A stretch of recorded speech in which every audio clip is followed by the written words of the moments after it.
Otienda Molo, I hope you are, I will stop you, Senior Counsel, if you wade into the debate that I've closed.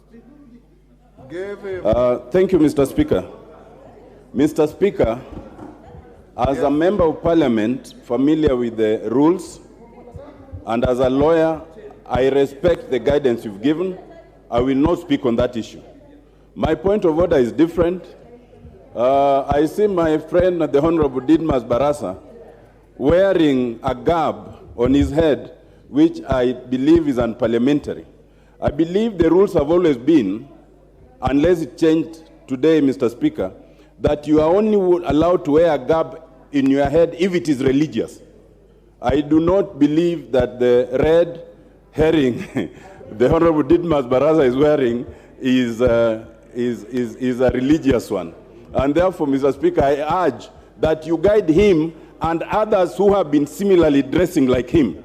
Because some of them mistake, and that's the problem with the previous debate, rights versus privileges. Thank you, Mr. Speaker. Honorable Otienda Molo, thank you very much. I have seen several members sporting similar gear. I'll look at the rules and how we ought to adhere to our dress code, and I can give you a communication later. The very last point of order, Chepkonga, and don't open debate that we have closed. Thank you, Mr. Speaker. You know, generally, yes, I follow rules and yes, guidance. And, you know, I don't shout myself.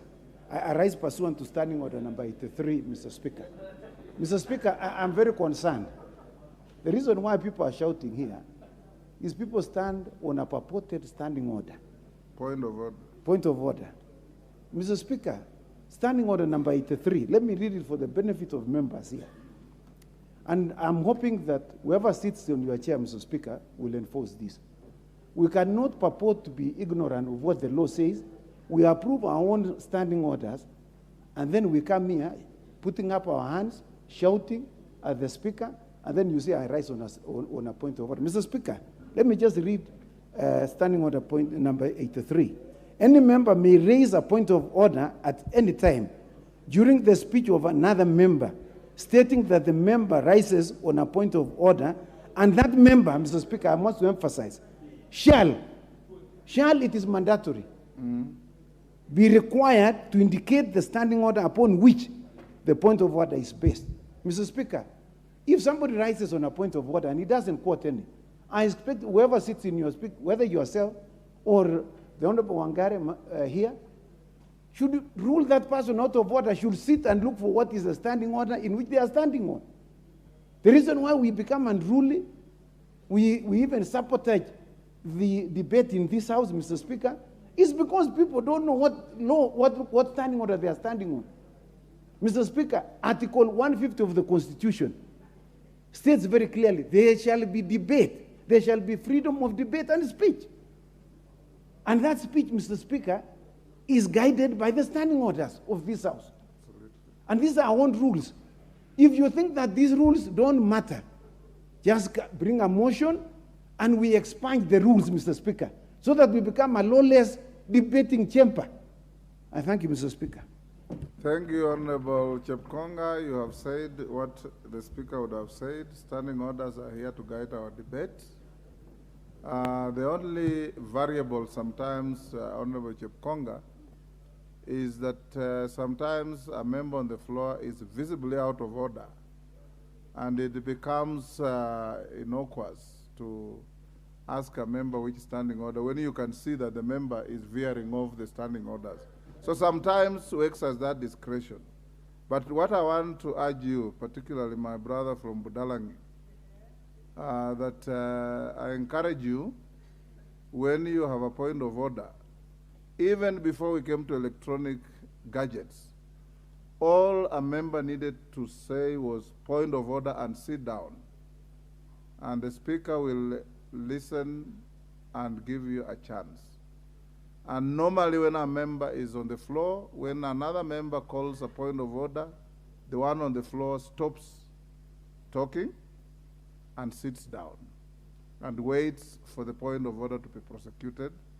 And the speaker will rule whether it's a point of order that's valid or not valid.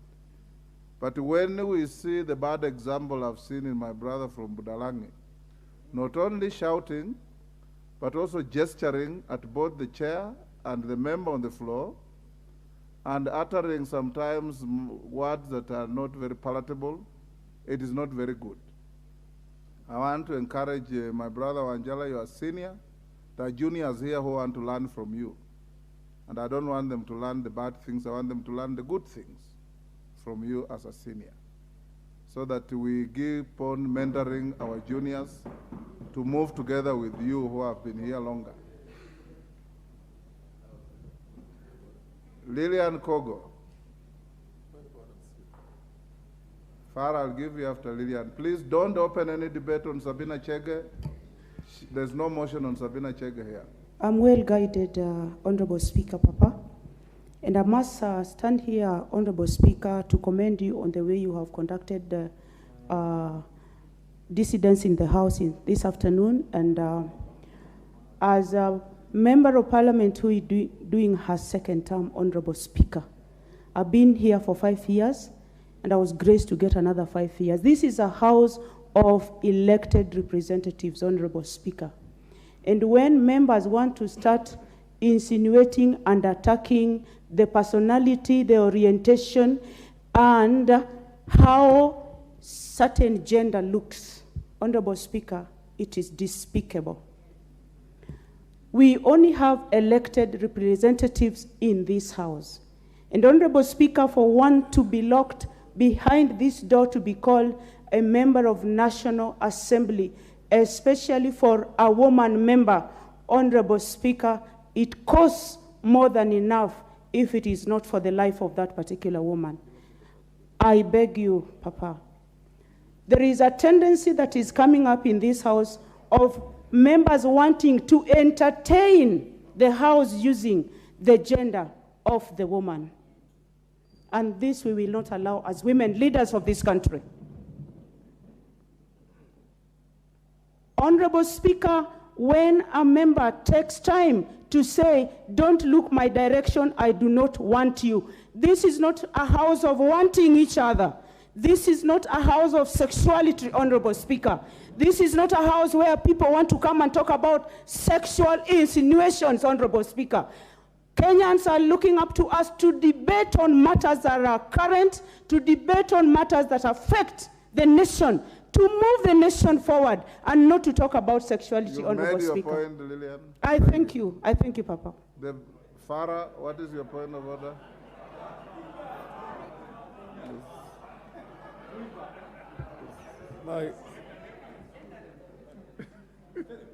My point of order, Mr. Speaker, is actually to inform my colleagues on both sides. We only have the dignity we have right now of being called waheshimiwa because we are in a dignified, august institution. The biggest indignity you can bring in this House is for members of Parliament to be on their feet when the Speaker is on his feet. Whatever the issue is, whatever the debate is, you can raise it and say, was it in order for honorable member to do ABCD? You can interrogate and debate anything that is there in the House.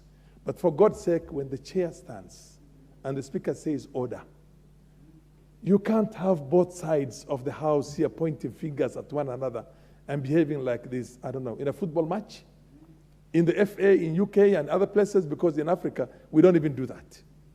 And I want to call on and beg to begin with the two leaders of this House, the majority leader and the minority leader, to please show a good example in this House for the rest. Please, for God's sake, don't address a gallery outside this House. Let us debate the future of this country in this House, because the future is vested in our hands. It's not vested in the hand. There's the executive of Ruto or Raila. The future of this country is vested in our hands.